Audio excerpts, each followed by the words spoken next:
Ini bukanlah kasus kematian biasa, bukan kasus kematian bunuh diri, tetapi ini adalah kasus kriminal.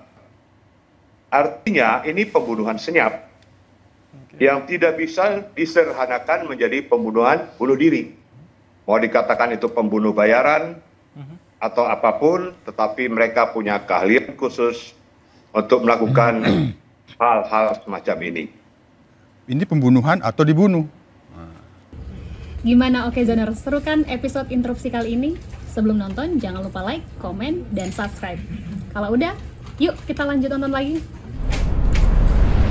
Kita boleh interupsi, tapi tidak boleh emosi, Bapak-Bapak. Ya, makasih. Oke, saya ke Bang Nikolai terlebih dahulu. Boleh ditampilkan teman-teman, saya ingin bicara dengan Bang Nikolai. Bang Nikolai, melihat kasus kematian dari Arya Daru Pangayunan, bagaimana Anda melihat apa yang menjadi sorotan di publik, termasuk juga data yang ditampilkan oleh polisi? Baik, terima kasih. Pertama saya harus katakan bahwa tidak ada kejahatan yang sempurna. Yang kedua, saya harus katakan bahwa ini ibarat pemerintah ditampar oleh sindikat mafia TPPO.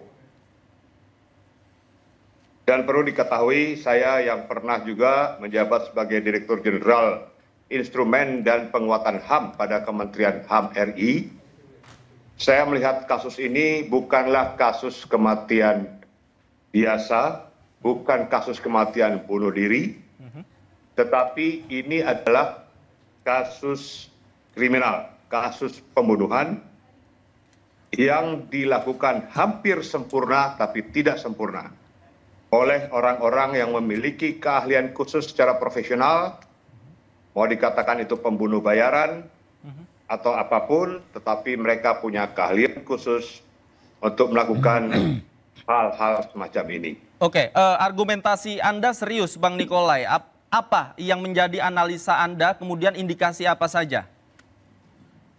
Pertama, kita melihat bahwa almarhum mati dalam keadaan yang tidak semestinya atau tidak wajar. Pertama, wajah sudah ditutupi plastik, kemudian dilakban. Yang kedua, yang saya dapatkan informasi dari berbagai pihak yang resmi, bahwa keadaan sekujur tubuh korban selimut rapi. Makanya saya pikir kalau orang bunuh diri, kenapa dia ikat tangannya sendiri atau dia lakban, dia plastikin mukanya, baru dia lakban secara rapi, dia ikat tangannya, baru dia selimutin dirinya. Ini satu hal yang mustahil bagi saya. Nah, kalau orang berpendapat siapa yang membunuh, tidak ada kerusakan di plafon, kerusakan di pintu, di jendela. Saya berpendapat lain, bahwa setiap tindakan-tindakan profesional dalam hal melakukan tindak kejahatan, khususnya pembunuhan, tentunya si pelaku sudah membaca situasi, mempelajari situasi, bahkan mempelajari hal-hal yang dapat dilakukannya tanpa jejak. Artinya ini pembunuhan senyap yang tidak bisa disederhanakan menjadi pembunuhan bunuh diri atau bunuh diri. Oke, Bang Nikolai, mohon maaf saya potong. Mohon maaf saya potong. Ya. Bang Nikolai, tadi Anda katakan pembunuhan senyap, artinya harus dilakukan oleh seseorang yang profesional. Nah, siapa menurut Anda? Yang saya katakan profesional, senyap, bahwa tidak meninggalkan jejak apapun. Orang-orang yang dapat melakukan itu adalah orang-orang yang mempunyai keahlian khusus, yang terlatih dan mempunyai keahlian khusus. Kalau pembunuh-pembunuh kacangan tidak akan bisa melakukan itu. Di mana orang-orang terlatih dan mempunyai keahlian khusus ini sudah terlatih sedemikian rupa, sehingga mereka bisa masuk tanpa jejak, tanpa suara, tanpa merusak, dengan berbagai cara. Beberapa kasus pembunuhan yang pernah saya tangani, yang hampir-hampir mirip, itu sama modusnya. Dan caranya pun sama. Tetapi dalam hal ini, yang mau saya katakan bahwa ini adalah pembunuhan terhadap aparatur pemerintah, khususnya diplomat. Sebagai seorang diplomat, ini tidak berdiri sendiri.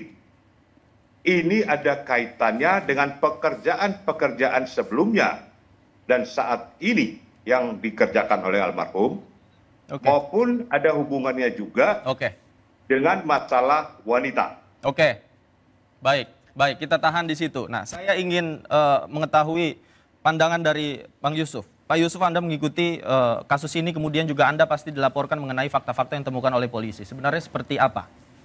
Ya, terima kasih. Kita kembali ke yang disebut penyelidikan. Penyelidikan itu fokusnya mengumpulkan bukti awal dan informasi yang cukup untuk menentukan ini peristiwa pidana atau bukan. Ketika melihat ada jenazah, ini pembunuhan atau dibunuh. Bahwa ketika menalarkan secara hukum bahwa ini pembunuhan, maka dia kan melihat delik. Yang disebut unsur pembunuhan itu apa? Ada perbuatan yang menyebabkan kematian orang lain dan perbuatan itu dilakukan sengaja. Nah, penyelidik sudah dipastikan menggunakan nalar itu. Apakah ada unsur-unsur yang paling utama, kedua unsur itu? Maka dilakukanlah pengumpulan fakta-fakta, dilakukanlah olah TKP. Nah itu sempat 3 kali dilakukan olah TKP. Kita tanya, apa yang dilakukan di olah TKP? Itu yang resmi ya. Yang resmi. Masih mondar-mandirnya selain itu ada, melihat, pasti terus dilihatnya, dianalisis terus. Nah, yang paling penting mengapa sampai 3 kali diolah TKP, ingin dipastikan apakah ada secercah jejak yang bisa diketahui bahwa ini apabila diduga pembunuhan, jejak pelakunya. Artinya karena argumentasi Bang Nikolai itu sudah diuji begitu? Iya, saya sendiri melakukan penalaran itu. Mana mungkin orang pembunuhan senyap meninggalkan jejak. Soal lakban itu memang rapi. Begitu dia melihat lakban, wah ini tidak mungkin dalam nalar logis kita dilakukan sendiri. Tapi kan nalar pembunuhan itu gugur ketika ada fakta identifikasi jejak sidik jari di lakban. Lakban itu kan lem. Sidik jarinya? Sidik jari siapa yang ditemukan? Ya, sidik jari itu? Hanya dari satu orang? Hasil identifikasi hanya almarhum. Nah. Sambil ditampilkan oleh teman-teman, kita punya visual hanya lakban Arya. Nah, sebelum kita ke sana, kita olah TKP itu. Waktu-waktu krusial kita harus runtut kan? Waktu krusialnya kapan? Jam 21 ketika istri sudah tidak bisa lagi berkomunikasi karena tidak berbalas. Baik. WA itu tidak berbalas, chattingnya tidak berbalas, off. Nah dari situ ternyata ada rekaman CCTV dari Teksi sendiri ke Kemenlu. Setelah itu baru pulang ke kos sampai pukul 23.23. Nah, kita lihat bagaimana rekaman CCTV. Maka apakah rekaman CCTV ini asli, ada editing atau bukan, harus dipastikan. Nah, dipastikan oleh forensik, tidak ada penyisipan, tidak ada pemotongan. Nah, karena di CCTV itu terlihat tidak bisa dari pukul 7 pagi sampai 7 pagi 7 Juli sampai 8 itu tidak bisa ada orang masuk. Baik, Pak Yusuf, tapi kita tidak percaya itu, katakan tidak percaya itu. Artinya semua kemungkinan diuji dan dianalisis begitu ya. Kita tidak percaya itu, bisa ada orang masuk. Baik. Pertanyaannya dari mana itu orang masuk? Nanti Bang Edi juga bisa menjawab. Pemirsa jangan kemana-mana, kami segera kembali usai jeda. Tetaplah di Info.